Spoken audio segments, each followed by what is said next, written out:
உருவாக்கக்கூடிய அமல். அல்லாஹ் யார் மீது முகப்பத் வைத்திருக்கானோ அவங்க தான் ஹஜ்ஜுக்கு அழைத்து விருந்தாளியாக அழைத்து விருந்து பிரசாரம் செய்து ஹிதாயத்துடைய பரிசை கொடுக்குறான். ஹஜ்ஜே ஹிதாயத்துடைய பரிசு, நம்முடைய திறமையை கூட ஆகல. அப்ப நம்ம அல்லாஹ்வுடைய முகப்பத்தப்பட்டவர்களாக நம்முடைய ஒரு அமல் வாழ்க்கையில ஒரு செய்த அமல் அல்லாஹ்வுக்கு பிடிக்குமாயிட்டுனா அல்லாஹ் அவர்களை காபத்துல்லா தன்னுடைய வீட்டுக்கு அழைச்சி விருந்து பிரசாரம் செய்யறான். அல்லாஹ்வுடைய விருந்து சாதாரண விஷயமா? சாதாரண விருந்தாளி போறாங்க எப்படி இருக்கணும்? அல்லாஹ்வுடைய விருந்தாளியா நம்ம போய் விருந்தாளியா விருந்து உபசரிப்பது மட்டுமில்ல ஹிதாயத்துடைய பரிசை நம்ம கொடுக்குறான். ஹிதாயத்து பெற்றவர்களாக நம்ம வரணும். ஹாஜிகள் அனைவரும் ஹிதாயத்து பெற்றவர்களாக இருக்கிறாங்க. ஹஜ்ஜை கொண்டு ஹாஜிகள் ஹிதாயத்து பெறுவாங்க. ஹாஜிமார்களை கொண்டு பூரா உலகத்தில் ஹிதாயத்து கிடைச்சது. அதான் அசல் நோக்கம். அதனால தான் யூசுப் ஸல்லல்லாஹு சொல்லுவாங்க, ஒரு வருஷத்துடைய ஹாஜியுடைய ஹஜ்ஜி மக்பூல் ஆயிட்டுனா, முழுமையான அது ஒப்புக்கொள்ளப்பட்ட ஹஜ்ஜி ஆயிட்டுனா பூரா உலகத்தில் ஹிதாயத்து கிடைச்சது. 400 குடும்பம் ஒரு ஹாஜியுடைய சிபாரிசுனா 400 குடும்பம். 400 குடும்பம்னா சாதாரண இல்லை. ஒவ்வொருத்தருக்கு 400னா கிட்டத்தட்ட எத்தனை லட்சம் மக்கள் ஹிதாயத்துக்கு காரணமாகும். ஹிதாயத்துங்கிறது இருக்குது, அதான் அசலான விஷயம். ஒரே ஒரு சம்பவத்தை சொல்லி மட்டும் முடிச்சுக்கிறேன். உண்மையா நடந்த சம்பவம். ஒரு ஊர்ல வெள்ளக்காரங்க ஆட்சி, ஆங்கிலேயர் ஆட்சி காலத்துல ஒரு இடம் இருந்துச்சு. பஸ் ஸ்டாண்ட் பக்கத்துல ஒரு 304 கிரவுண்டு இடத்துல ஒரே பிரச்சனை. இந்துக்கள் சொல்லுவாங்க இது என்னுடைய இடங்கிறாங்க, முஸ்லீம்கள் என்னுடைய இடங்கிறாங்க. 2 பேருக்கு பிரச்சனை ஆகிட்டே இருக்குது, முடிவு ஆகல. யாருக்குமே சரியான டாக்குமெண்ட் கிடைக்கல, டாக்குமெண்ட் இல்லை. ஆனா முஸ்லீம்கள் சொல்லுவாங்க இது எங்க இடம் அப்படிங்கிறாங்க, இந்துக்கள் இது எங்க இடங்கிறாங்க. 2 பேரும் பிரச்சனை ஆகி கோர்ட்டுக்கு போயிடுச்சு. கோர்ட்ல போனோன்னே நீதிபதி சொல்றாரு, உங்களுக்குள்ள எதுக்கு தகராறு, நீங்களே ஒரு சமாதானமாக முறையில நீங்க தீர்ப்பு கொடுத்துங்கன்னு சொன்னோன்னே யாருக்கும் சமாதானம் அடையல. அப்ப இந்துக்கள்ல ஒரு ஆள் சொல்றாரு, இந்த வருஷம் நம்ம ஊர்ல இருந்து ஒரு ஆள் ஹஜ்ஜிக்கு போயிருக்காரு, அவரு வரட்டும், அவர் என்ன சொல்றாரோ நம்ம கேட்டுக்கிறோம், அவர் என்ன சொன்னாலும் நம்ம கேட்டுக்கலாம்னு சொல்லி இந்துக்கள் சார்பா சொல்றாங்க. இந்த ஊர்ல இருந்து ஒருத்தர் முஸ்லீம் ஒருத்தர் ஹஜ்ஜிக்கு போயிருக்காரு. இப்போ முஸ்லீம்களுக்கு ரொம்ப சந்தோஷம், நம்ம ஆள் தானே போயிருக்காரு, ஹஜ்ஜி போய் நமக்கு சாதகமா தான் அவர் சொல்லுவார் சொல்லி அந்த இது அமைதியாயிடுச்சு. அவர் ஹஜ்ஜி போயிட்டு வந்தார். அதோட எல்லாரும் அவருக்கு வரவேற்றாங்க, துவா செய்யறாங்க, எல்லாம் செய்யறாங்க. பிறகு அவருக்கு இந்த விஷயத்த சொன்னாங்க, இந்த மாதிரி இந்த இடம் இருக்குது, இது பிரச்சனைக்குரிய இடமாச்சு, முஸ்லீம்கள் எங்க இடங்குறாங்க, இந்துக்கள் அந்த இடங்குறாங்க, 2 பேரும் பிரச்சனை. நாங்க எல்லாம் ஒரு முடிவு செய்து நீங்க ஹஜ்ஜி போயிட்டு வந்திருக்கீங்க, நீங்க என்ன சொன்னாலும் நான் கேட்டுக்கிறேன்னு சொல்லி நான் முடிவு பண்ணிட்டோம் அப்படின்னு சொல்லி முடிவு பண்ண அவர் ரொம்ப நேரம் யோசனை பண்ணி சொன்னாரு, நான் ஹஜ்ஜி போயிட்டு வந்திருக்கேன், ஹாஜியாகி வந்திருக்கேன், தவாப் செய்திருக்கேன், சை செய்தேன், பல அமல்கள் செய்து அண்டு பிறந்த பாலகன மாதிரி வந்திருக்கேன், என்கிட்ட எந்த பாவம் இல்லை, நான் எதுவுமே பொய் சொல்ல முடியாது, அதனால நான் சொல்லக்கூடிய விஷயத்தை நீ கேளுங்க. நான் கேள்விப்பட்டது என்னுடைய மூதாதையர்கள் நம்முடைய தாத்தாலாம் சொன்னாங்க, இது இந்துக்களுடைய இடம் தான், இது கோயில் இடம் அப்படின்னு நான் சொல்ல கேள்விப்பட்டிருக்கேன் அப்படின்ட்டு அவர் சொன்ன உடனே எல்லாருக்கும் அவர் சொன்ன வார்த்தைக்கு நம்ம சொன்ன இந்துக்கள் இடம் தான் சொல்லி முடிவு பண்ணிட்டார். எல்லாரும் சமாதானமா சரி இந்துக்கள் இடம் முஸ்லீம்கள் கொடுக்குறாங்க. பிறகு என்ன செய்தாங்க, அந்த இடத்துல கோயில் கட்டணும் அது கட்டணும்னு சொல்லி முடிவு பண்ணோன்னே அப்புறம் ஜட்ஜ்மெண்ட் போச்சு. நாங்க எல்லாம் சமாதானம் ஆயிட்டோம், இது இந்துக்களுடைய இடம்னு சொல்லி முடிவு பண்ணிட்டாங்கன்னு சொன்னோன்னே அந்த ஜட்ஜி சொன்னாதான் முஸ்லீம்கள் தோத்து விட்டார்கள், இஸ்லாம் ஜெயிச்சு விட்டது. ஜட்ஜ்மெண்ட் எழுதுறாரு, இஸ்லாம் ஜெயிச்சு விட்டுட்டு முஸ்லீம்கள் தோத்து விட்டார்கள். பிறகு அந்த இடத்த பார்த்தாங்க, எல்லாரும் சேர்ந்து என்ன செய்யலாம்னு பார்த்தாங்கன்னா அந்த இந்துக்கள் சொன்னாங்களா, இப்போ நாங்க இந்த கோயில் கட்டுற மாதிரி இல்லை, நாங்களே பள்ளிவாசல் கட்டி நாங்க எல்லாம் முஸ்லீம் ஆயிடுறோம், விட்டு கொடுத்தாங்களே. மாஷா அல்லாஹ், எவ்வளவு பெரிய விஷயம், ஒரு ஹாஜியுடைய நேர்மையான விஷயம். எதுக்கு சொல்லப்படுதுன்னா ஹஜ்ஜை கொண்டு ஹாஜிகளுக்கு ஹிதாயத், ஹஜ்ஜை கொண்டு ஹாஜிகளுக்கு ஹிதாயத், மொத்த ஹாஜிகளை கொண்டு பூரா உலகத்துக்கு ஹிதாயத். ஒரு நபர் ஹஜ்ஜிக்கு போயிட்டு வந்தாரு, அந்த ஊர் மக்கள் எல்லாமே முஸ்லீம் ஆயிட்டாங்க. அந்த இடத்தையும் நமக்காக கொஞ்சம் சொல்லப்படுது. இந்த மாதிரி நம்முடைய நடவடிக்கை இல்லையா, அதான் அசலான விஷயம். ஹஜ்ஜி கூட பெரிய விஷயம் இல்லை, ஹஜ்ஜி செய்யறது லேசு, ஹஜ்ஜி செய்யறதுல தவாப் செய்யறது லேசு, சை செய்யறது லேசு, சைத்தான கல்லறிங்க லேசு, எல்லாமே உள்ரகமான விஷயம், ஆழமான கருத்துக்கள். சைத்தான கல்லறியும் சும்மா அங்க பார்த்தா அவன் சைத்தானா இருக்க மாட்டான், உள்ளத்துடைய சைத்தான வெளியாக்கு, அதான் அசல விஷயம். குர்பான் கொடுக்குறோம், ஒரு தியாகத்துடைய விஷயம். நபி இப்ராஹிம் அலைஹிஸ்ஸலாம் தன்னுடைய மகனை குர்பான் கொடுத்தாங்க, எவ்வளவு பெரிய விஷயம். அந்த தியாகத்தின் அடிப்படையில் நம்ம தியாகம் செய்யணும், தீனுக்காக தியாகம் செய்யணும், அதான் விஷயம். தவாப் செய்யறோம், 7 சுத்து, 7 வானத்தையும் 7 பூமியை சுற்றி வருது சம்மாஜ். அது பெரிய சொல்றது உள்ரகமான உள்ளத்துடைய அசராத்தை நம்ம விளையாடும், வெளிப்படையான விஷயம். தவாப் செய்யறது சை செய்யறதெல்லாம் பார்க்கறதுக்கு வெளியா இருக்கும், ஆனா உள்ளம் அசல் சைத்தான கழிகிறது, உள்ளத்துடைய சைத்தான ஆக்க வெளியா இருக்கும். அது பெரிய சொல்றது சொல்லக்கூடிய நோக்கம் இருக்க ஹஜ்ஜி இருக்க ஒரு தியாகத்துடைய வெளிப்பாடு. நபி இப்ராஹிம் அலைஹிஸ்ஸலாம் செய்த தியாகத்துடைய வெளிப்பாடு தான் நம்ம உம்மத்துக்கு கொடுத்த பெரிய கிஃப்ட். நபி இப்ராஹிம் ஸல்லல்லாஹு எல்லா வாழ்க்கையுடைய முழு சட்டம் தான் ஹஜ். அவங்க எப்படிப்பட்ட தியானம் செய்றாங்க? காபத்துல்லா கட்டினாங்க. முதல்ல கட்டினது காபத்துல்லா கட்டி அல்லாஹ் அழைப்பு கொடுத்து சொன்னான், யாரெல்லாம் நீங்க அழைப்பு கொடுக்கணும். இப்ராஹிம் சொன்னாங்க, இந்த வனாந்தர காலத்துல ஒரு காக்கா குறைய கூட இல்ல, யார் உன்னை அழைப்பு ஏற்றுக்கொள்வாங்க அப்படின்னு அல்லாஹ்ட்ட முறையிட்டாங்க. அல்லாஹ் என்ன சொன்னா, அழைப்பு கொடுக்கறது உன்னுடைய வேலை, எத்தி வைக்கிறது என்ற வேலை. நம்மளாம் ரூஹலா இருந்தோம். அந்த நேரத்துல நாம் யாராவது ரூஹ் லெப்பைக் சொன்னாங்களோ, அந்த யாராவது எந்த ரூஹலாம் லெப்பைக் சொன்னாங்களோ அவங்க ஹஜ் செய்யறது கண்டிப்பா கிடைச்சிடும். ஒரு தடவை லெப்பைக் சொன்னா ஒரு ஹஜ், 10 தடவை லெப்பைக் சொன்னா 10 ஹஜ் கிடைக்கும். சில 10 ஹஜ் செய்றாங்க அப்படின்னா அவங்க ரூஹா இருக்கும்போதே 10 லெப்பைக் சொல்லிப்பாங்க. இப்ராஹிம் அலைஹிஸ்ஸலாமுடைய அழைப்பு முழு இப்ராஹிம் அலைஹிஸ்ஸலாமுடைய தியாகத்துடைய வெளிப்பாடு. ஹாஜராமையார் ஒரே ஒரு அல்லாஹ்வுடைய கட்டளை, ஒரு பெண்மணி நபி இப்ராஹிம் அலைஹிஸ்ஸலாம் அந்த அல்லாஹ்வுடைய கட்டளை உங்களுடைய மனைவியும் மகனையும் அந்த பாலைவனத்தில் விட்டுறோம்னு சொல்லி ஒரே ஒரு கட்டளை தான் கொண்டு விட்டுட்டாங்க. எதுவும் பேசக்கூடாது. ஹாஜராமையார் என்ன ஈமானுடைய பிரகாசத்தினால இது அல்லாஹ்வுடைய கட்டளையான்னு கேட்டாங்க. ஆமா தலைதான். அப்ப அல்லாஹ் எங்களுக்கு போதுமானவன், அல்லாஹ் கூட நாங்கள் பொருந்திக் கொள்கிறோம் என்பதாக அந்த ஹாஜராமையார் சொன்னாங்க. அதோட வெளிப்பாடு அவங்க அந்த அந்த குழந்தை, பச்சையில குழந்தை, எப்படிப்பட்ட குழந்தை, ஒரு சின்ன வயசு அந்த குழந்தையிலிருந்து உருவாக்குனதான் சம்சம் தண்ணி. சாதாரண விஷயமா அது? அப்போ ஒரு பெண்மணியுடைய தியாகத்தின் அடிப்படையில் உருவானதான் ஹஜ். அதான் நமக்கு என்ன கிடைக்கும்? ஹாஜி ஒரு காலம் கேள்வி ஆக மாட்டார். ஹாஜி அண்டு பிறந்த பாகமாக ஆயிடுவாரு. ஹாஜியுடைய துவா கபலை இருக்குதுப்பா. 400 பேர் 400 குடும்பத்துக்கு அல்லாஹ் தஆலா சொர்க்கத்துக்கு சிபாரிசு செய்றார். அவ்வளவு பெரிய உயர்ந்த ஒரு அமல். அந்த அமலுடைய வெளிப்பாடு தான் அசல் தியாகத்துடைய வெளிப்பாடு.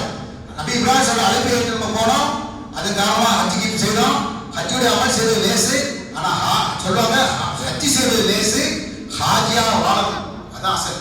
ஹஜ்ஜுடைய கம்ப்ளீட் என்னன்னா, ஹஜ் செய்த பிறகு ஒரு வாழ்க்கையிலே டர்னிங் பாயிண்ட், வாழ்க்கையே மாறிடணும். அவரோட தொழுகையில மாற்றம் வரணும், ஈமான்ல உறுதியான ஈமான் வரணும், நபியுடைய சுன்னத்தான வாழ்க்கை வரணும், அதான் அசல். அதனாலதான் கடைசி கடமையாக அல்லாஹ் தஆலா ஹஜ் ஆக்கிட்டான்.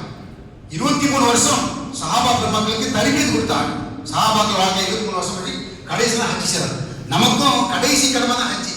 ஏன்னா கடைக்கு இப்போ ஹஜ்ஜுக்கு பிறகு இப்போ எந்த இதுவும் இல்லை. இந்த ஹஜ் செய்தான முதல் ஹஜ்ஜுக்கு பிறகு நம்ம வாழ்க்கையை மாற்றணும். நம்முடைய மாமிலா கொடுக்கல் வாங்கல், நம்முடைய மாஷிரா குடும்ப வாழ்க்கை எல்லாமே மாற்றணும். ஹாஜி எப்படி வாழணும்?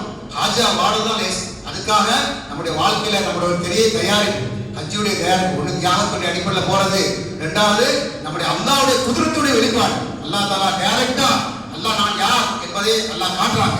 ஈமானுடைய பலம் அங்கதான் வரும். ஈமானுடைய பலம் அங்கதான் வரும். அல்லாஹ் தெரியல ஹஜ்ஜுக்கு போகணும். எவ்வளவு பெரிய விஷயம்! முழு உலகம் சமுத்திரமா இருந்துச்சு, தண்ணியா நிரம்பிருந்துச்சு. அல்லாஹ்வுடைய குதிரத் ஒரு சுழற்சி உண்டாக்குறான். வில் போல் சொல்லுவாங்க. சுழற்சியில உருவாக்குனதான் காபத்துல்லா. முழு உலகத்திலும் பூமியில தண்ணியா இருந்தது. ஒரே ஒரு டாட் உருவாச்சு, அதுதான் காபத்துல்லா. காபத்துல்லா இருக்க பூரா உலகத்துக்கு ஒரு சென்டர். முதல் உருவான பூமி காபத்துல்லா தான். எங்கேருந்து அளந்து பார்த்தாலும் சென்டரா காபத்துல்லா தான் சென்டரா முதல் பூமி. அந்த பூமியை சுத்தி பல மலைகள், மலைக்கு இடையில காபத்துல்லா. அந்த 300 கிலோமீட்டருக்கு எந்தமான விளைச்சல் கிடையாது, விளைச்சல் இல்லாத பூமி. அல்லாஹ்வுடைய பெரிய ஏற்பாடு. ஹாஜிகளை விருந்தாளியா கூப்பிட்டு விருந்து பிரசாரம் செய்யறதுக்கு சம்சம் தண்ணிய குளிர்பானம் அல்லாஹ் கொடுத்துருக்கான். சீசன் இல்லாத நேரத்தில் அடையக்கூடிய பழங்கள், காய்கறி எல்லாம் அல்லாஹ் கொடுக்குறான். இது இப்ராஹிம் அலைஹிஸ்ஸலாமுடைய துவா. நபி ஸல்லல்லாஹு அலைஹி மக்கள் உம்மத்துகள் ஹஜ்ஜுக்கு வருவாங்க, உங்களுக்கு எல்லாமான ஏற்பாடு பண்ணதுக்காக அல்லாஹ்வுடைய குதிரத்துடைய வெளிப்பாடு. சாதாரண விஷயம் இல்லை. அங்க அல்லாஹ் தஆலா எவ்வளவு பெரிய சம்சம், அல்லாஹ்வுடைய குதிரத்துடைய வெளிப்பாடு. உலகத்துல எந்த தண்ணி சிறந்த தண்ணி இல்ல, சம்சம் தண்ணி தான் சிறந்த. எந்த நியத்துல நம்ம குடிக்கிறோமோ அந்த நியத்துல அல்லாஹ் கபூல் செய்வான். உமர் ரலியல்லாஹு எந்த நியத்துல கொடுத்தாங்க? அல்லாஹ் கியாமத் நாளுடைய தாகத்தை தீர்த்து வச்சிரு, ஆகத்துக்கு முன் வச்சு அந்த தண்ணியை குடித்தாங்க. நம்மளும் அதிகமா தண்ணி குடிக்கணும். எந்த நியத்துல நம்ம நிறைய தண்ணி குடிக்கிறோமோ, மூமின் வந்து வயிறு முட்டை குடிப்பார், முனாஃபிக்கு வயிறு குறையும். ஆனா சம்சம் தண்ணி அதிகமா நம்ம குடிக்கணும், துவா செய்யணும். சம்சம் தண்ணி கேட்கக்கூடிய துவாக்கள் கப்பலாம். இது அல்லாஹ்வுடைய குதிரத்துடைய வெளிப்பாடு. பெரியவர் சோதரே, ஒரே இரவு அரபாவுடைய மைதானத்தில் 30-40 லட்சம் மக்களை அடுத்த அந்த இரவோட இரவாக முஸ்தலிஃபா கொண்டு போகக்கூடிய அல்லாஹ்வுடைய குதிரத்தை சொல்லிக் கொண்டே இருக்கலாம். பெரியவர் சொல்ற அல்லாஹ்வுடைய குதிரத்துடைய வெளிப்பாடு. அல்லாஹ் யார்? அல்லாஹ் தான் படைத்தவன், அல்லாஹ் தான் பரிபாலிக்கக்கூடியவன், அல்லாஹ் தான் பராமரிக்கக்கூடிய ஒரு விஷயத்தை நம்ம விளையிட்டு ஈமானுடைய பிரகாசத்தோட நம்ம ஹஜ்ஜி செய்தான்னா ஹஜ்ஜி மக்பூலான ஹஜ்ஜா. பெரியவர் சொல்ற நம்மளுடைய ஹஜ்ஜி மக்பூலான, அதான் அசல் விஷயம். ஹஜ்ஜி செய்யறது லேசு, ஹாஜியா வாழக்கூடிய சூழ்நிலை உருவாக்கணும். இதுக்காக சிபாத்துகள் நம்ம உருவாக்கணும். ஹஜ்ஜி இருக்கிற 2 தாவத்துடைய வெளிப்பாடு. ஹஜ்ஜியோட நோக்கம் ஒன்று இருக்கு. ஹஜ்ஜி செய்யறது ஒரு கடமை. அந்த கடமை அடிப்படையில் ஹஜ்ஜி செய்யறோம். ஹஜ்ஜி செய்யறது லேசு, எல்லாமே ஹஜ்ஜி செய்யறாங்க. ஹஜ்ஜியோட நோக்கம் என்ன? ஹஜ்ஜி எதுக்காக செய்யப்படுது? பெரியவர்களை சொல்ல நம்ம சிந்திக்கு வாங்கணும். ஹஜ்ஜி 2 தாவத்துடைய ஒரு சாராம்சம் தான் ஹஜ்ஜி. நபி இப்ராஹிம் அலைஹிஸ்ஸலாம் காபத்துல்லாவை கட்டிட்டு காபத்துல்லாவை வச்சு மக்கள் அழைச்சாங்க. லப்பைக் சொன்னவங்களாம் ஹஜ்ஜிக்கு போயிட்டாங்க. ஒரு அழைப்பு இருக்குதா தாவத் காபத்துல்லா நோக்கி கொடுக்கப்பட்ட அழைப்பு. அதனால நம்ம எல்லாம் ஹஜ்ஜிக்கு போறோம். நபி ஸல்லல்லாஹு அலைஹி வஸல்லம் ஒரு அழைப்பு கொடுத்தாங்க. அரஃபாவுடைய மைதானத்துல ஹஜ்ஜத்துல் விதால ஒரு அழைப்பு கொடுத்தாங்க. யாரெல்லாம் இருக்கிறீங்களோ இல்லாதவங்க போய் சொல்றது உங்களுடைய பொறுப்புன்னா அது சொர்க்கத்தின் பக்கம் அழைச்சாங்க. நபி இப்ராஹிம் ஸல்லல்லாஹு காபத்துல்லா பக்கம் அழைச்சாங்க. நபி ஸல்லல்லாஹு அலைஹி வஸல்லம் அந்த 1,24,000 சஹாபாக்கள் மத்தியில சொர்க்கத்தின் பக்கம் அழைக்கிறதுக்காக மக்கள் தயாராகிறாங்க. யாரெல்லாம் இருக்கிறீங்களோ இல்லாதவர்கள் சொல்றது உங்களுடைய பொறுப்பு என்பாங்க. ஒரு பெரிய பொறுப்பை சாப்பிட்டாங்க. ஹாஜியர் வந்து போயிட்டு வரதில்லை, ஒரு பெரிய பொறுப்பை கையை உள்ளத்துல கொண்டு வரணும். என்ன பொறுப்புங்க? பூரா உலகத்தை தீன் ஹயாத்தாம், நாமும் தீன்படி வாழணும், மக்களும் தீன்படி வாழக்கூடிய சூழ்நிலை. ஹஜ்ஜி இருக்கிற அந்த காபத்துல்லா அந்த அல்லியமா கும்பலத்துக்கும் தீனுக்கும் அந்த குர்ஆன் ஆயத்தை அறிவிச்சு தீன் முழுமை அடைஞ்சிருச்சு. தீனோட அனைத்து சட்டத்திற்கும் முழுமை அடைஞ்சிச்சு. சரியத்தோட அனைத்து சட்டங்களும் முழுமை அடைஞ்சு குர்ஆனோட வருகை நின்று போச்சு. இனி நபி வர மாட்டாங்க. நபி வருவாங்களா? குர்ஆன் வராது. ஆனா தீனுடைய வேலையை செய்து உங்களுடைய பொறுப்பு என்றா சொன்னாங்க. சஹாபா பெருமக்கள் எழுதாங்க.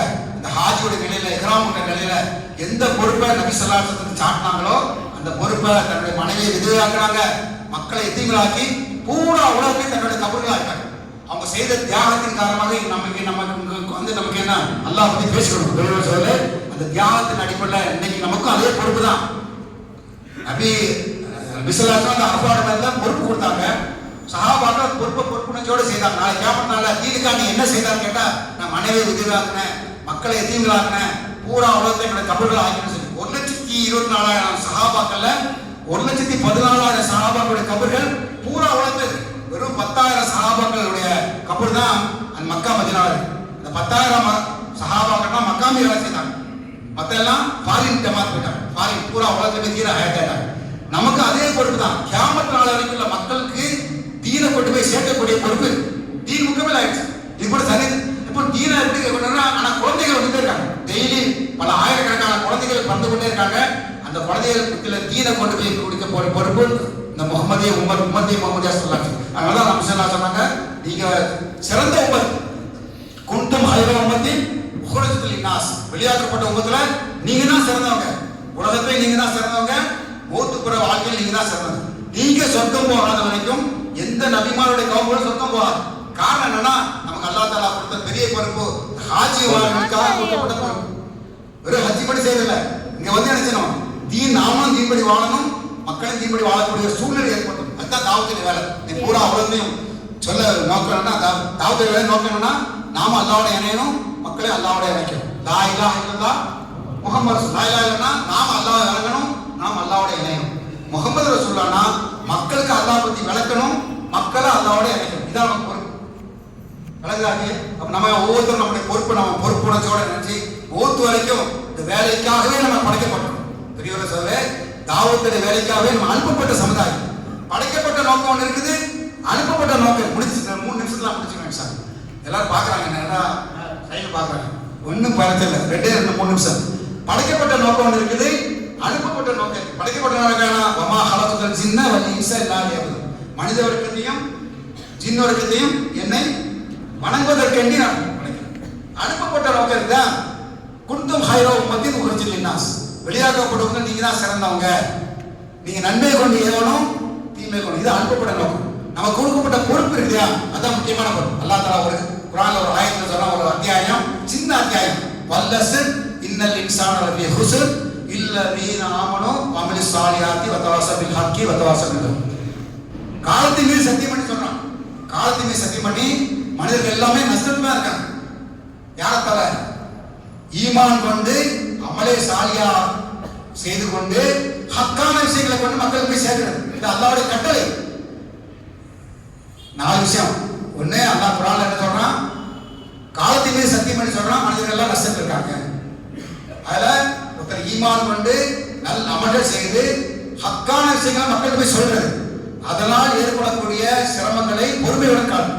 இந்த 4 பேரை தவிர மற்ற எல்லாம் நஷ்டத்துல இருக்காங்க. இப்ப 4 நமக்கு பொறுப்பு. நாம ஈமானோட வாழணும், அமலே சாலியா முழு வாழ்க்கையும் இபாதத்துடைய சூழ்நிலை. இபாத்னா தொழுகை, நோன்பு, ஸகாத் மட்டும் இல்ல, 24 வாழ்க்கையும் நபியுடைய சுன்னத்துல நம்ம வாழ்க்கையை கொண்டு வரணும். இதான் இபாதத்துடைய. 3வது ஹக்கான விஷயங்கள். அல்லாஹ் சொன்ன வார்த்தைகள், அல்லாஹ்வுடைய விஷயங்களை சொல்லி அல்லாஹ்வுடைய குதிரத் வல்லமையை பற்றி பேசி ஆகத்தோட சிந்தனை உண்டாக்கி நபியோட வாழ்க்கையோட வெற்றி இருக்கிற விஷயத்தை மக்களுக்கு போய் சொல்லணும். 2.5 மணி நேரம் விளாக்காது, கஸ்ட்ல போறது எல்லாமே அல்லாஹ்வுடைய கட்டளை. அதனால பிரச்சனைகள் வரும், அதை பொறுமையை மேற்கொள்ளும். இந்த 4 கூட்டத்தை தவிர மற்ற எல்லாமே நஷ்டத்தில் இருக்காம சொல்லணும். அதை பெரிய சொல்லக்கூடிய நோக்கம் இருக்க, ஹஜ்ஜி இருக்க அல்லாஹ்வுடைய முகப்பத்தை பெறக்கூடிய அமல்.